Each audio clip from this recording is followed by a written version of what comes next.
Tai, nici nu știi de ce. Nici nu știi de ce. Nici nu știi de ce.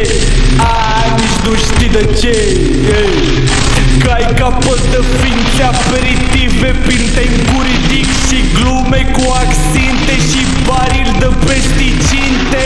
Pune pe sticlă dacă dai jos din ce-a pus măta pe tine. Stai să facem ceva să fie și mai bine.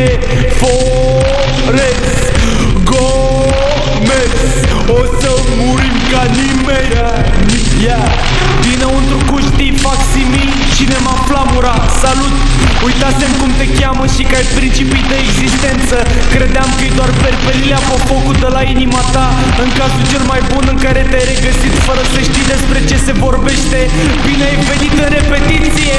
Noi suntem mulți și la fel de dornici de procreere. Ca ultima ta amintire plăcută, nu mai există conversație și nici consens. E doar îngerul căzut cu viteza luminii pe pământul plastilizat de ploaie.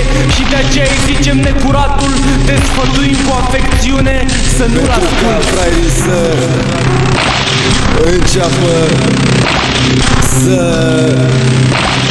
cunoască veteranii. Fă băgați-ai pula mă, tu de unde ai venit? Că miroase un pic ca cola și un pic ca ciocolit.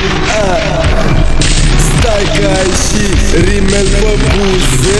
Spune-mi tu acum de la ce lăsat, de la ce ai lăsat, pe cine ai băut, pe cine ai făcut și de ce te-ai băgat, cu cine te-ai băgat aseară, pe cine mărțină visul tu când sunt în gar.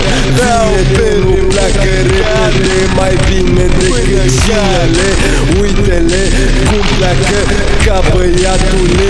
Fata mea îmi zicea că mă place în chiloți. Mie-mi place în piloți ca pilonii care cad ca pitonii chiar în junglă. Uite baghera cum vine și te înjură. Despre măta, despre pistă, despre pulă. Instrumentatul ăsta e făcut de mine în jură. Instrumentatul ăsta e făcut de mine în glumă.